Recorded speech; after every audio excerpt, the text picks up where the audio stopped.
Nós temos sim que reforçar uma campanha extremamente importante que pode salvar a vida de milhares de pessoas. E não é uma campanha da saúde, é uma campanha de demitir psicopatas. Não chegam nem a ser extremistas. Uma pessoa que celebra o assassinato de um pai de família e que acha que postar essa celebração é natural, é um sério psicopata que corre o risco, inclusive, de matar seus colegas no ambiente de trabalho, até os clientes da sua empresa. E não é contra esquerda ou direita, não. São psicopatas, porque se uma pessoa celebra o assassinato de alguém, ela acha que o assassinato é justificável. Sendo assim, ela pode assassinar alguém que discorde dela. Então aqui eu vou fazer uma questão de divulgar esta campanha que esse cara tá fazendo. Eu sou fã dele, mas vamos lá. Demita extremistas da sua companhia, ou a sua empresa vai morrer por dentro, eu te garanto. Começamos por aqui uma campanha pública que mexeu com muita gente. A hashtag Demita Extremistas. E ela não nasceu para incentivar líderes e empreendedores a demitir por ideologia, que fique claro. Eu estou falando de proteger a sua empresa de sabotadores morais. E quem são esses? Gente que não veio para somar. Gente que veio para implodir a sua cultura, desestabilizar o seu time e sabotar os seus resultados. Gente que odeia autoridade, odeia lucro, odeia disciplina, mas adora postar frases feitas no LinkedIn, posts comemorando a morte e a desgraça alheia no Instagram e outros inúmeros absurdos, ostentando uma frase bíblica na bio para ele fazer a mesma coisa que ele faz na vida real: enganar. Trajar uma roupa de homem do bem, mas que na verdade envenena a tudo e a todos, travestindo a liberdade de expressão e licença para atacar e destilar o ódio. E sabe qual é outra coisa que me assustou? Não foi só a militância, isso eu já esperava, mas foi não só a quantidade de pessoas que abraçaram essa campanha, parecendo que estavam com esse grito entalado na garganta, mas outras pessoas que diziam: Thales, eu concordo com você, mas eu não tenho coragem de fazer isso. Então deixa eu te mostrar o que está em jogo aqui, porque isso aqui, turma, não é política, isso é sobrevivência. O pensamento nojento que a gente chama hoje de woke tem raiz, e ela nasce lá atrás, quando Deus morreu para a parte da humanidade, e depois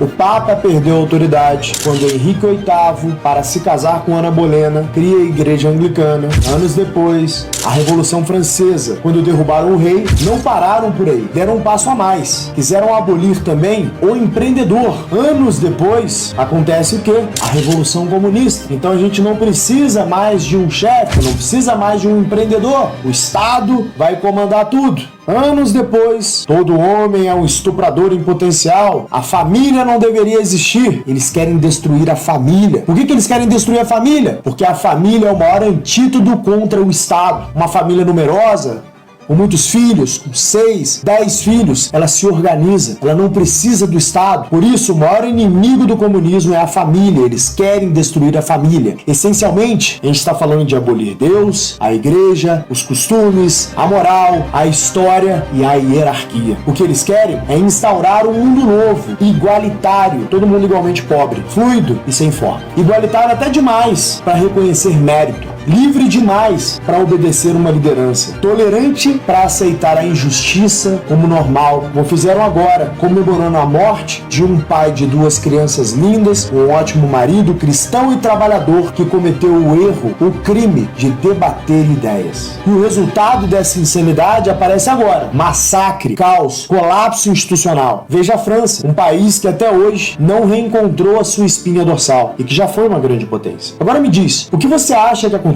quando esse mesmo espírito entra na sua companhia? Ele não entra dizendo que vai destruir, ele entra dizendo que quer diversidade de vozes, que vai questionar a estrutura, que o modelo de vocês é opressor, que incentivar o trabalho duro é desumano, que incentivar a demissão de extremistas é crime. Só que eles não conhecem o artigo. E o que parecia só uma opinião isolada vira corrosão, lenta, silenciosa, mas destrutiva. Se você não agir, meu cara, essa ideia toma conta. E quando você percebe, a sua empresa já não acredita mais na própria missão, já não celebra mais quem entrega, já não sabe mais quem manda, porque o extremista ideológico não quer trabalhar, ele quer ressignificar a empresa até ela deixar de existir. E como é que você impede isso? Com cultura, mas cultura de verdade, aquela que é um sistema vivo, que reflete os princípios e valores de homens e mulheres do bem, que carrega histórias, símbolos, rituais, é o comando claro sobre quem somos, o que valorizamos e o que não toleramos. Toda civilização que durou começou por aí. Na Grécia tivemos a Ilíada, a Odisseia, honra e dever. Na Roma, Enéas, Rômulo e Remo e a ideia de império, de hierarquia e de missão. Não existia exército sem história, não existia cidadão sem código, não existia liberdade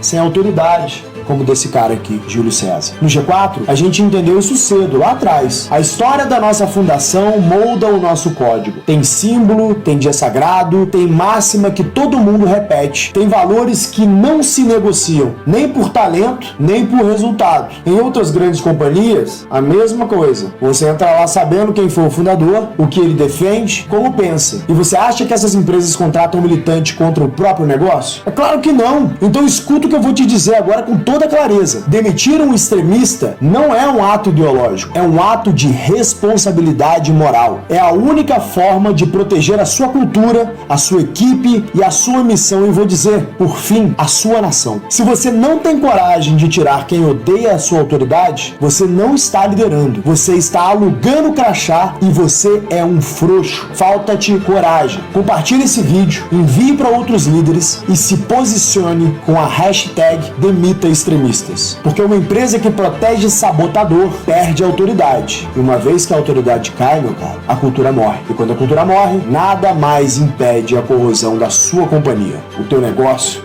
já está morto por dentro. Demita extremistas antes que seja tarde demais. Que Deus abençoe o Brasil. Bora construir essa nação. Eu já diria, demita psicopatas.